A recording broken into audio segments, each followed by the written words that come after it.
Bom dia, meninos, bom dia, meninas. Espero que vocês estejam gozando de grande saúde, estejam felizes. Eu sei que não é um momento fácil, né? A gente tem que ficar preso aí dentro de casa, mas aproveitem esses momentos para vocês estudarem e poder aí ficarem por dentro do que está acontecendo no mundo e dentro dos estudos de vocês também, certo? Vamos falar hoje sobre um assunto que já foi discutido em sala de aula e hoje eu vou estar retomando, até porque ele é muito importante para que demos continuidade aí nos nossos trabalhos.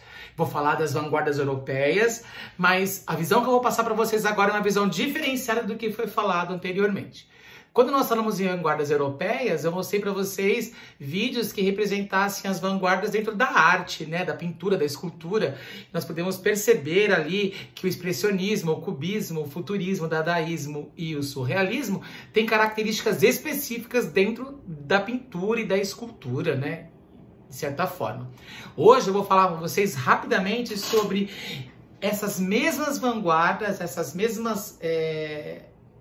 esses mesmos grupos artísticos, mas na literatura, especificamente na produção poética, né? Como que eles aparecem na poesia e como eles são usados dentro da literatura. Começando pelo expressionismo. Importante identificar que o expressionismo, ele é uma linguagem fragmentada, ele não tem uma obrigação de trazer a ideia exatamente como ela é, numa sequência lógica. Outra coisa bastante interessante é a função elíptica, que é muito comum nos poemas desse período. O que é uma função elíptica? Eu sei que a informação está ali, mas ela não está escrita, mas eu tenho caminhos que me permita que eu deduza, né, o que ele quis dizer. Outra coisa importante são as frases nominais, evitando textos muito longos e frases muito compridas. O principal objetivo desse período é a desconstrução da ideia, não a construção de uma ideia. É fazer a diferenciação, né? A fragmentação dessas ideias e se preocupar um pouco, né? Sem se preocupar um pouco, quero dizer, com a musicalidade. Não tem importância a musicalidade para esse tipo de texto, certo? Já o cubismo traz um pouco de diferença. Ele se preocupa um pouco com essa construção do texto, diferente do expressionismo.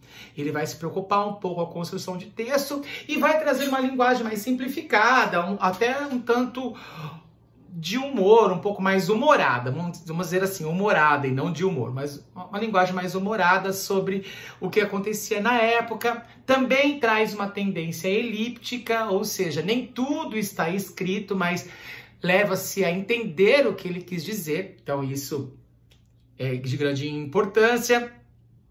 Não tem uma preocupação muito grande com as questões gramaticais, né? A gramática não é o fundamental para esse tipo de poesia. É importante a gente destacar que os substantivos estão bem presentes, mas adjetivos, artigos, pontuação é uma coisa que eles acabam jogando fora, certo? Futurismo. O futurismo vai mostrar a coragem, a audácia, mas principalmente a revolta. A ideia de socos, saltos, pontapés, essa coisa da briga, da luta é muito presente nesse tipo de poesia. Movimentos agressivos são de grande valia para quem escreve esse tipo de poema. Outra coisa importante é a ideia que eles têm sobre a beleza nova, que é a beleza da velocidade. Lembremos que o carro, né, o automóvel é o grande boom da época, e isso faz com que os futuristas tenham essa ideia de que nós seremos dominados pela máquina. Isso também, da mesma forma que reporta-se na pintura e na escultura, também vai se reportar na literatura. A outra vanguarda é o dadaísmo. O dadaísmo já não. O dadaísmo já é uma coisa desconexa, não tem essa preocupação, né? É uma certa agressividade, porque o importante para eles é a improvisação e a desordem de que os textos são colocados. Não importa se as palavras fazem conexão ou não, a criação, a invenção de novas palavras, né, é de grande importância, de grande valia, porque o que vale ali, na verdade, é você trabalhar a musicalidade da palavra e não a palavra em si, ou o seu significado em si. Né? As palavras, elas são completamente desconexas, assim como a arte também traz uma certa desconexão, certo? Não tem uma preocupação com a formalidade, nem com a estruturação. E depois nós temos, por último, o surrealismo.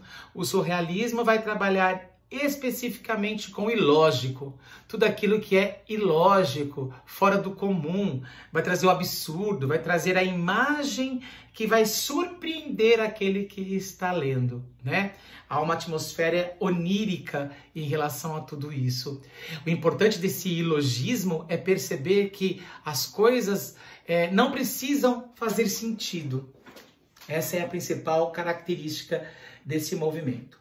Essas vanguardas, elas vão ter uma grande influência para a literatura, porque muda-se um padrão, né? Então, tudo aquilo que era visto e aquilo que trazia como informação para a gente até então, porque nós passamos pelo romantismo, que trazia uma poesia sentimentalista, toda voltada ao romântico, né, e tudo mais, ao realismo, que é fraco em poesia, né? As poesias realistas são bem poucas. Poucos são os poetas realistas, porque a prosa é quem vai tomar conta do movimento nessa época. Depois nós temos o parnasianismo. O parnasianismo, sim, é uma poesia trabalhada, vai retomar algumas características clássicas, vai trazer novamente à tona a ideia dos deuses, a ideia dos sonetos, da rima perfeita, e de repente, por conta da guerra, a todo esse movimento europeu, essas novas vanguardas vão surgindo com novas ideias, e essas ideias acabam fazendo parte das nossas vidas naquela época, lógico, certo? Espero ter esclarecido um pouco para vocês sobre isso.